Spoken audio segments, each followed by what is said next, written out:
Le planning, à savoir. La bonne gestion des délais d'un projet est déterminante pour sa réussite. Il est donc nécessaire de s'organiser et de coordonner dans le temps toutes les tâches à faire selon un calendrier précis appelé planning.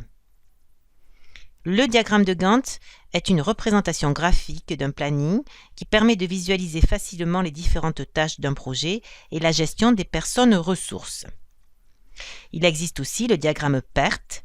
Il est complémentaire à celui de Gantt, permet de visualiser d'une autre façon les différentes tâches à réaliser et met en évidence le chemin critique qui détermine la durée minimale du projet. Le logiciel libre Gantt Project crée facilement ces deux diagrammes et permet de faire le suivi d'un projet en temps réel, modifiable à tout moment en cas d'aléa. À savoir faire. Comment lire un diagramme de Gantt? Premièrement, la liste des tâches à réaliser a été saisie dans l'ordre chronologique imaginé pour la réalisation. Étape 2. L'axe horizontal correspond à l'échelle du temps qui s'écoule en semaines ou en jours. Étape 3. La durée de réalisation de chaque tâche est définie par une date de début et de fin. Elle se matérialise par une barre colorée sur l'échelle du temps. Dans l'exemple ci-dessous, la tâche A durerait 2 jours. C'est la tâche représentée en bleu.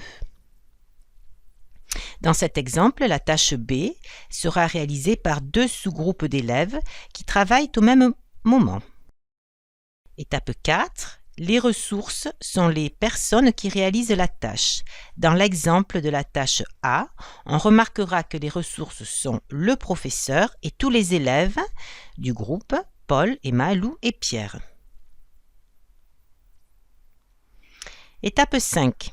Les prédécesseurs sont là où les tâches qui doivent être obligatoirement terminées avant de pouvoir faire la tâche suivante. Dans l'exemple, la tâche C nécessite que les 2 tâches B soient réalisées précédemment. La flèche noire montre cette antériorité. Étape 6. Les couleurs. On peut définir son propre code des couleurs. Dans l'exemple, une couleur est donnée à chaque ressource. Le rouge pour le professeur, le bleu pour le professeur et tous les élèves, et le jaune pour les élèves seuls, par exemple.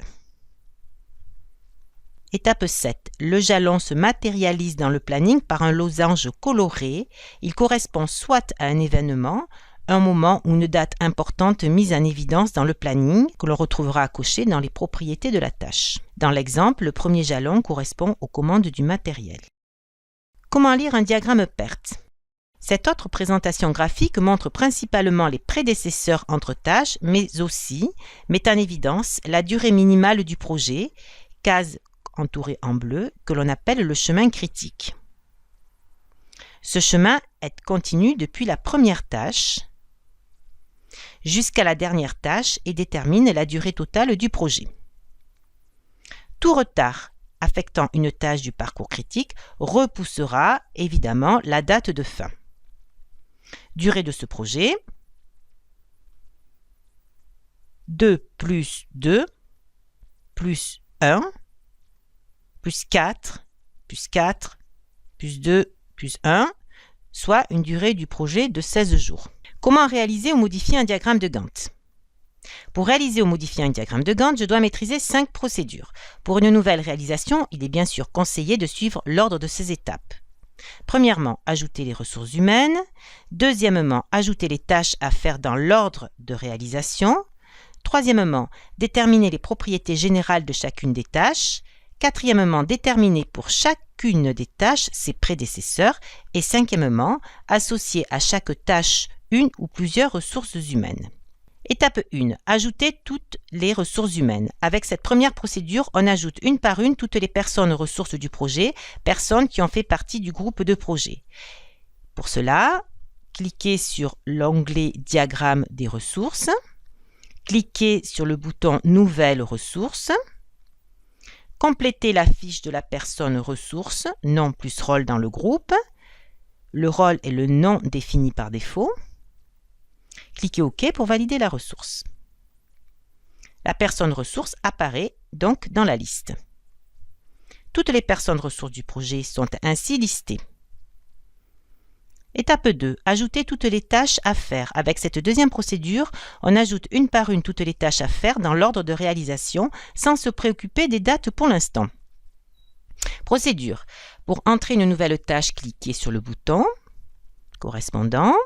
Saisir le nom de la tâche puis valider avec la touche Entrée du clavier.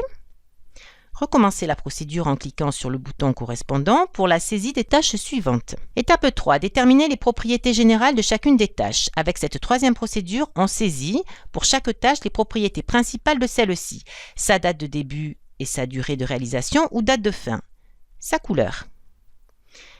Procédure. Sélectionnez la tâche à modifier, le fond devient bleu.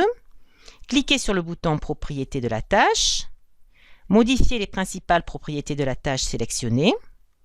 Cliquez sur OK pour valider les changements.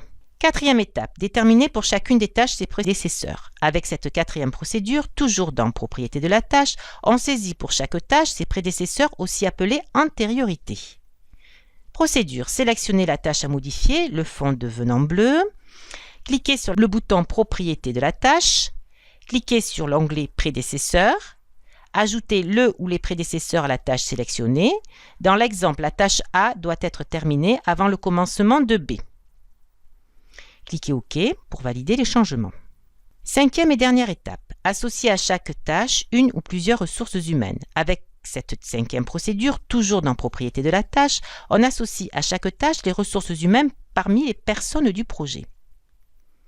Sélectionnez la tâche à modifier, le fond devient bleu. Cliquez sur le bouton Propriétés de la tâche, cliquez sur l'onglet Ressources, ajoutez la ou les personnes ressources associées à cette tâche, cochez Responsable si l'on donne cette fonction à la personne, cliquez OK pour valider les changements. Synthèse. Pour la réussite d'un projet et le respect des délais de fin de réalisation, il est nécessaire de s'organiser et de planifier dans le temps toutes les tâches à faire selon un calendrier précis appelé planning. On associe à chaque tâche des ressources, les membres du groupe de projet.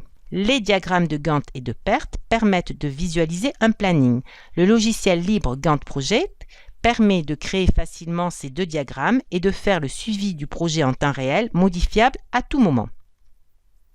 Voici le diagramme de Gantt. Voici le diagramme PERT. À retenir. Afin d'organiser la réalisation d'un projet, on crée un planning qui permet de lister toutes les tâches d'un projet à accomplir dans le temps, selon un calendrier précis, et de les associer à des personnes appelées ressources pour les réaliser. Deux représentations graphiques, les diagrammes de Gantt et PERT, permettent de visualiser la planification d'un projet.